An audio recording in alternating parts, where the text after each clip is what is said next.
Get in the car. Get in the car. To get me out again? No, get in the car. Just okay, please. Get in the To car. get me out again? Come on. Get in the car. Stop Come doing on. that. I don't want to like. Get in the car. Come on. Stop doing what you don't. Stop No. doing that. Just Get stop. in the car. No, I'm not gonna stop. Just do. No. Just stop. Get the bag in the car, Mahmoud.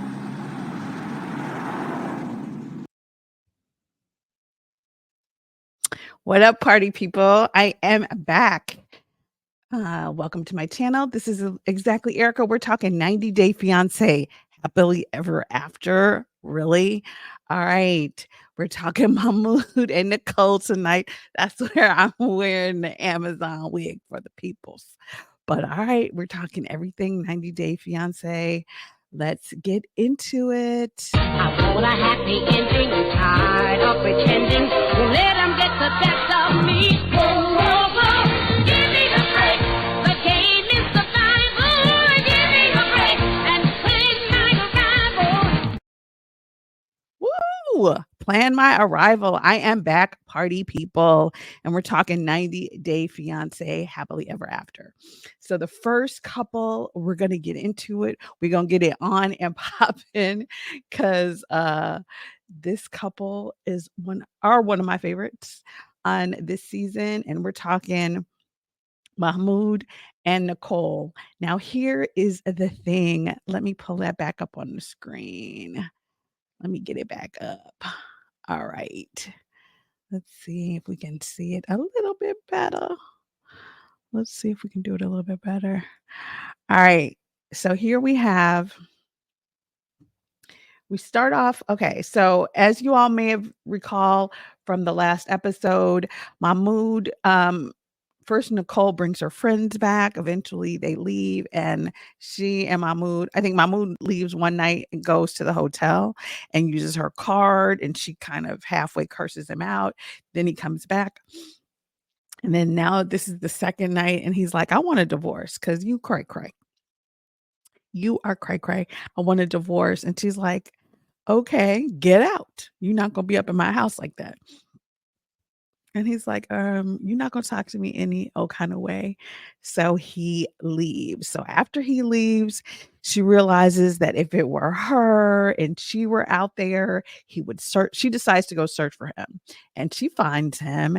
And this is her getting him back into the car. And I will say off the top, you guys, if there's any issues, my new camera, I have to send it into Nikon. I told crazy story. So my focus in this old camera is getting kind of jacked, but all right. So let's take a look at this scene here. Let me see. Let's try this. Let's take a look at them. Her forcefully, like she literally, okay, let me tell you guys, she grabbed up Mahmoud like this right here.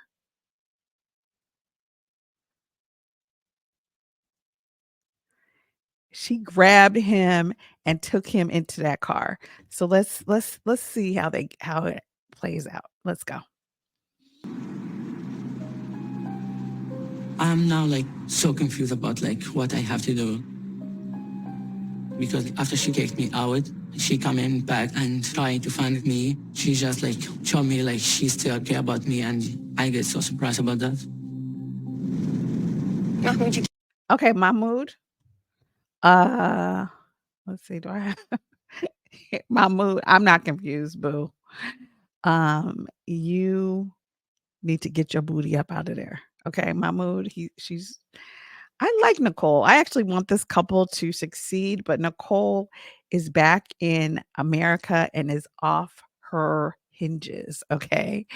And Mahmoud, that look he gave her, let me go back.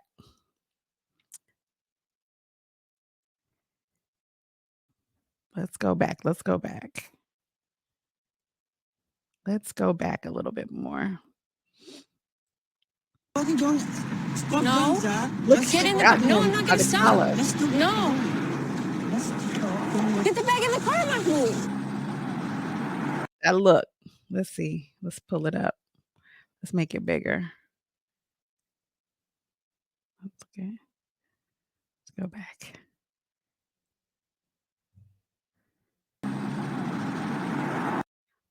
That look right there, that's the look you get before somebody's about to pop you, okay?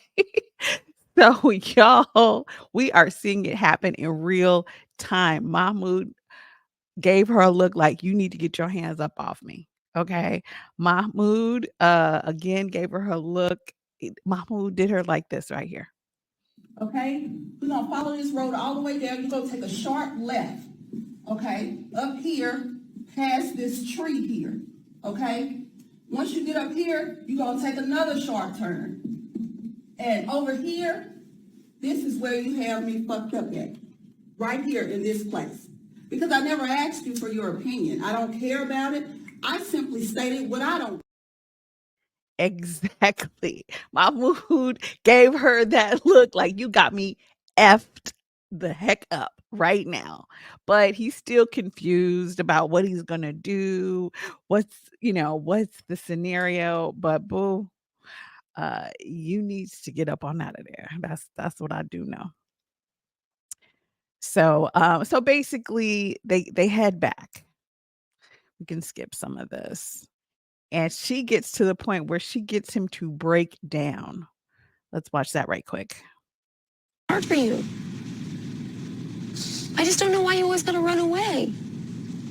Mahmoud, listen, I need to know exactly what you want. Honey, talk to me. You asked me to go. Mahmoud, you wanted to go. You started heading out the door. You kicked him out, crazy. You told him to get out of your house, and you know he don't nobody there, and his family is in Egypt, girl. I mean, you kicked him out. So now when he goes, you don't know why he left because you kicked him out. Let's start with that. You just tell You me. told me you want a divorce, Mahmoud. What am I supposed to do? You won't meet my friends. You won't do anything. You asked me 100 times to get out of your house. I didn't do that at first.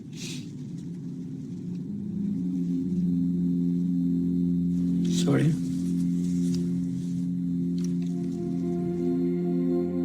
The last few days, I felt like I'm so tired and I felt hurt. Nicole acts like so different person here in America.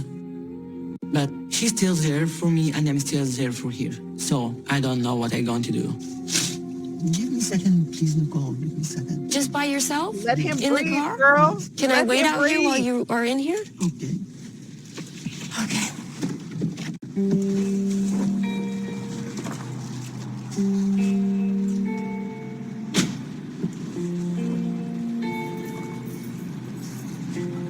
When Mahmoud starts breaking down, I feel like he's being more honest about his feelings for the first time since he's gotten here. And I feel like I can actually reach him on an emotional level at this point. And I feel like these tears suggest that he is capable of change and of moving forward. You know, I still care about him, and I'm not ready to let go or say goodbye. Y'all. All right. So, yeah. So basically, that was deep. Okay. So to me, both of these people are toxic. I think, a lot more for Nicole when she was going into Egypt. And I feel like, and Mahmoud touched on this later in the episode when he's like, she felt like I was controlling her when she came to Europe. I mean, excuse me, obviously not Europe, when she came to Egypt, and now she's getting payback. And that's exactly how it seems because he's only been there a couple of days. You've yelled at him, you've had liquor. It's almost as if you are forcing him to conform to a culture that you know for a fact you converted to Islam. You became a Muslim. He didn't become a Christian. He didn't, you know what I'm saying? So you're the one who made the change. So you should know or have some sort of idea of what his culture and his religion incurs. And for you not to tell him that there was alcohol in the home was a problem. For you to talk to him crazy in front of your friends is a problem. For you to grab him up on the street like you the original gangster, that's a problem.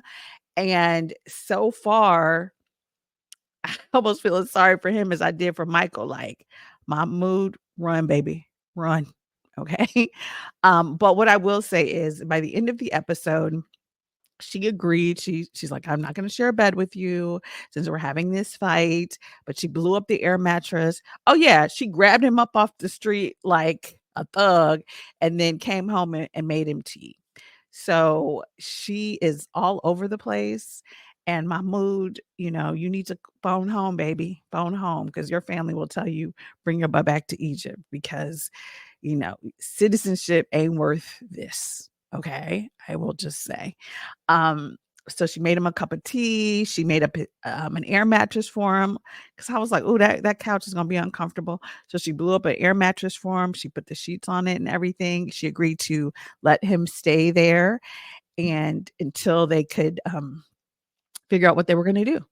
So I definitely appreciate kind of her calming down at the end, but I feel like none of her friends were so much team Nicole that they can't see some of the things. Her girlfriend's husband, the Ukrainian woman's husband, was the only person who was seeming to bring some sort of balance. And I don't know. I'd be curious to see where Nicole's family is because I haven't really heard anything about her family. And I would love to hear what they have to say because she's a lot, okay? And um I think I don't know, they keep saying they love each other, but I don't know if they love each other or they had some sort of intense attraction, but now this power play is almost to the point where it's destroying their relationship. But let me know what you guys think about Nicole and Mahmoud in the comments. All right, let's move on to the next interesting couple. Let's move on to Ashley and Manuel. So these two are still on vacation in New York City. And if you do not recall, they were they had dinner. Oops, sorry, you guys. They had dinner with her friend Erin. This is her girlfriend Erin right here. And Erin did some sort of reading or whatever. And I don't even remember what she said. It's kind of like I think it was basically fine. But Manuel was like, but she doesn't trust me and she gets jealous and stuff. And Ashley is straight up feeling like Manuel is a gaslighter. And to some extent he is.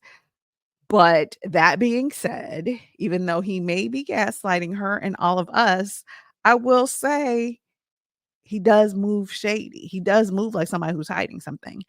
And she, on the other hand, is so dramatic.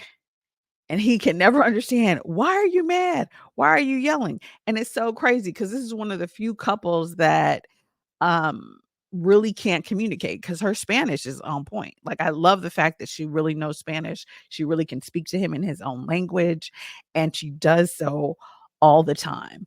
So that part I like, but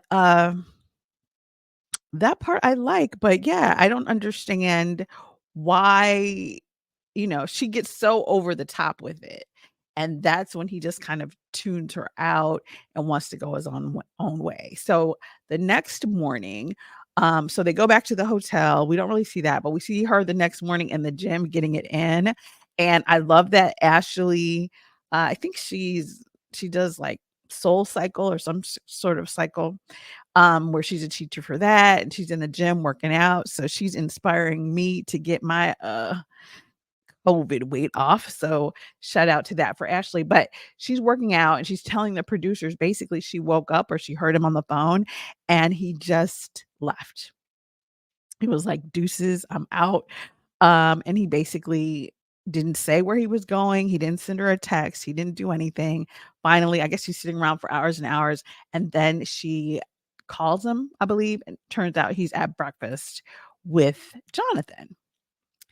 So now she is livid because he basically just left her in the hotel room by herself. So let's take a look at this scene right here. No, it starts escuchando me. Yo decirte eso siempre. No estás escuchándome. He looking like he don't give a damn. ¿Y cuál es tu problema? Mi problema es estaba fácil para ti, para enviarme un mensaje y decirme, me voy a ir con Jonathan para desayuno. Fácil. Tú no hacerlo. En la mañana, ¿por qué no levantaste y dijiste, hombre, no te veo, ¿dónde estás? ¿Saliste?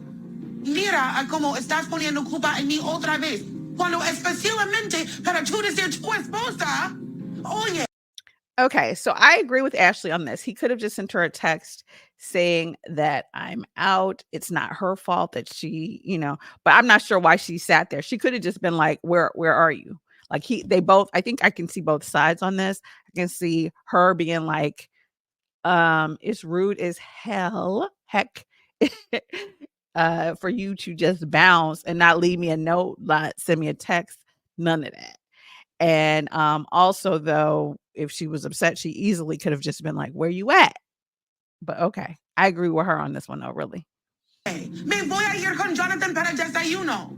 Porque yo sé, si yo decir, Ali, me voy a desayunar con Jonathan. Espera, yo también voy. Pues no, Ali, quiero mi espacio, ¿ok? Okay. So here is what I think is fundamentally the real problem. Not that they have a problem of communication, because I think Manuel is being clear. He already told you he wants to go to New York by himself. He already told you he wants his space. He already told you he can't have his own personal friends. So maybe y'all don't have a meeting on the minds of what marriage is.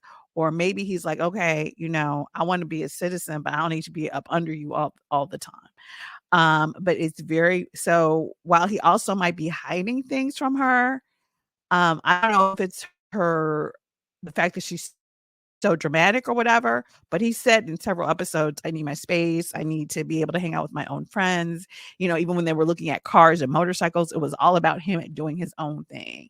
And she wants to, I guess, be up under him all the time. I'm not clear on what, because I agree to some extent. Let me know what you guys think in the comments. But for me, sometimes I travel with people, and I don't want to have to entertain you the entire time, right? So I can understand to an extent where Manuel is coming from, where, okay, I might just want my own space, or maybe I just want to hang out with my boy or whatever. And because what he would say to Jonathan when she was there would be different than the interaction they would have if she wasn't there. So I get that. But Manuel just be man enough to say, well, no, I just want to go with Jonathan by myself. Now, it might have hurt her feelings, but it certainly would have been a courtesy and a sign of respect, as opposed to just bouncing in the morning and not saying anything. But let's hear the rest of it. Okay. I'm not talking to you. Wow, qué vacaciones. Por eso prefiero andar solo mejor. Me voy mejor. No funciona tú conmigo.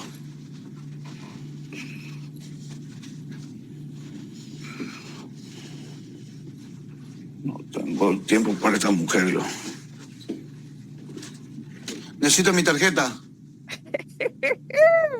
That is where she gets Necesito mi his tarjeta. Don't talk to me. Me voy. No, I don't want to talk to you. Necesito mi tarjeta. Get away from me. Necesito dinero. Get away from me. Necesito Get dinero. away from me. No Háblame quiero español. hablar contigo. Necesito mi tarjeta. Manuel, déjame en paz. Necesito dinero. Dame dinero. Manuel, Dame dinero. Dame dinero. estoy no hablando contigo. That's right, girl. You don't hear him asking for that money. Just say no. Contigo de la plena. Me fui.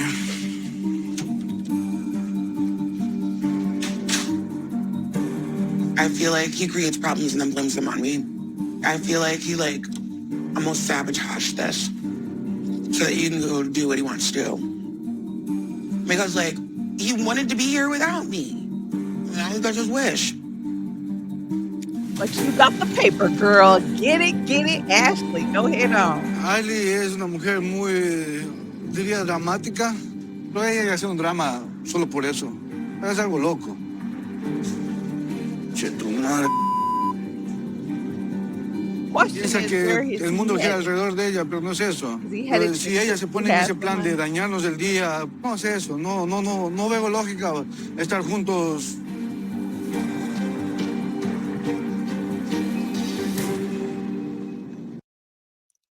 All right. So yeah, so basically that's the most drama that happened between them. I see, to some extent, I see both sides. I see where Manuel, if he's totally dependent on her, will want some of his own space, but he is moving like a man who has something to hide. He is moving like, okay, let me have this little argument with her. And, so now I can go see chick number 2.5 and she won't be surprised when I don't return her text messages. So I know where she coming from, girl. He not gonna spend your money on another chick in New York. So yeah, keep that card, girl. Keep that card. Go ahead, Ashley. All right, let's moving. So those are the those are the couples I like the most. I would say on a scale of 1 to 10, I would give this episode like a 6. Let me know what you guys think in the comments. Would you give it a 6 or more? Would you give it a C or a D or a A or B? Let me know what you guys think. All right, let's move on to the next couple. Let's see here. All righty, let's look at some photos. Okay, why is it not coming up? Okay. Sorry, you guys. Here we go. Oops, let's cut this. Here we go. All right. So the next couple, they were so boring. We're gonna make it quick with Gino and Jasmine because they were totally boring. This episode, I was not feeling them at all. They were dry, dry, dry. So I don't even know if we really need to see the pictures. Basically, it's Jasmine's birthday. They're in Miami, and she has friends in Miami. He has friends in Miami. Every time I watch something, I'm always like, with these two, I'm always looking at the money. Like, okay, you can't pay for her kids to come over here, but y'all doing this. And I just came back from Florida. So I was actually right there where they are in the Everglades between Miami and sort of going a little bit more inland where the Everglades are.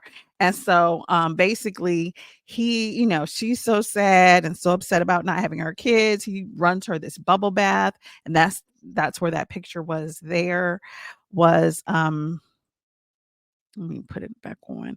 This is the picture of them at the bubble bath, and he's trying to seduce her and stuff. And she's like, "Oh, this is cute," but no. That's when you say, "I'm not giving you none." So when we find out that Gino is pushing so hard, we know he really wants a baby, even though he can't figure out how to get her kids over here yet. But he wants her to get pregnant. She told him that, given her age, or I guess her earlier pregnancies, she might have issues getting pregnant. And now he's trying to get it in with her on this vacation, her birthday vacation. And she basically is not giving him any because she hasn't told him yet that she don't feel comfortable, or she don't really want to have a baby with him, or she can't think about having a baby with him right now, or whatever the scenario is. And so that's what her issue is with him. Like, I don't know. So he runs her to the bath. She doesn't get in it. We find out that she loves alligators. She has some alligator in Panama, excuse me, that she loved named Sneaky, and she misses this alligator. So so they go on a alligator ride to let me hide this so you guys can actually see the photo. Let's blow it up a little bit. So this is them in the Everglades and taking selfies. And then we find out that one of her friends wants her to take a beauty pageant workshop. And I'm looking like, yeah, it would help her self-esteem. How much is the workshop? Because you can put that money towards a lawyer to get her kids back. But that's pretty much, he agrees to it because he doesn't want her to be down or upset. So, yep, that's pretty much it for them.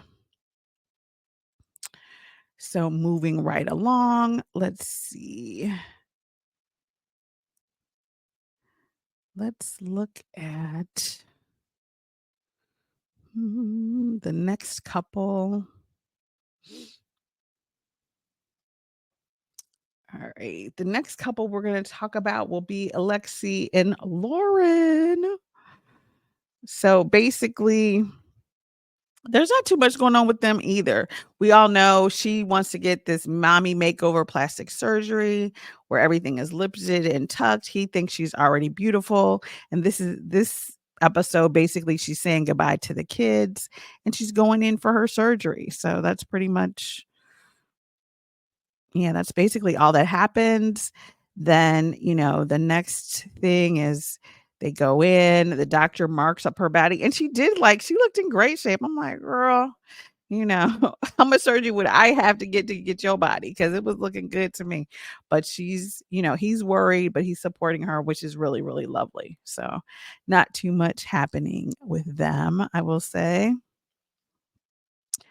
So let's get into the next couple. All right. The next couple is, oh Lord, another another couple. Here, let me show you. This is we're going to talk about Rob and Sophie, another fake couple. Sophie is still wearing that wig very similar to mine, cheap and from Amazon, okay? Another couple that I have to say right now,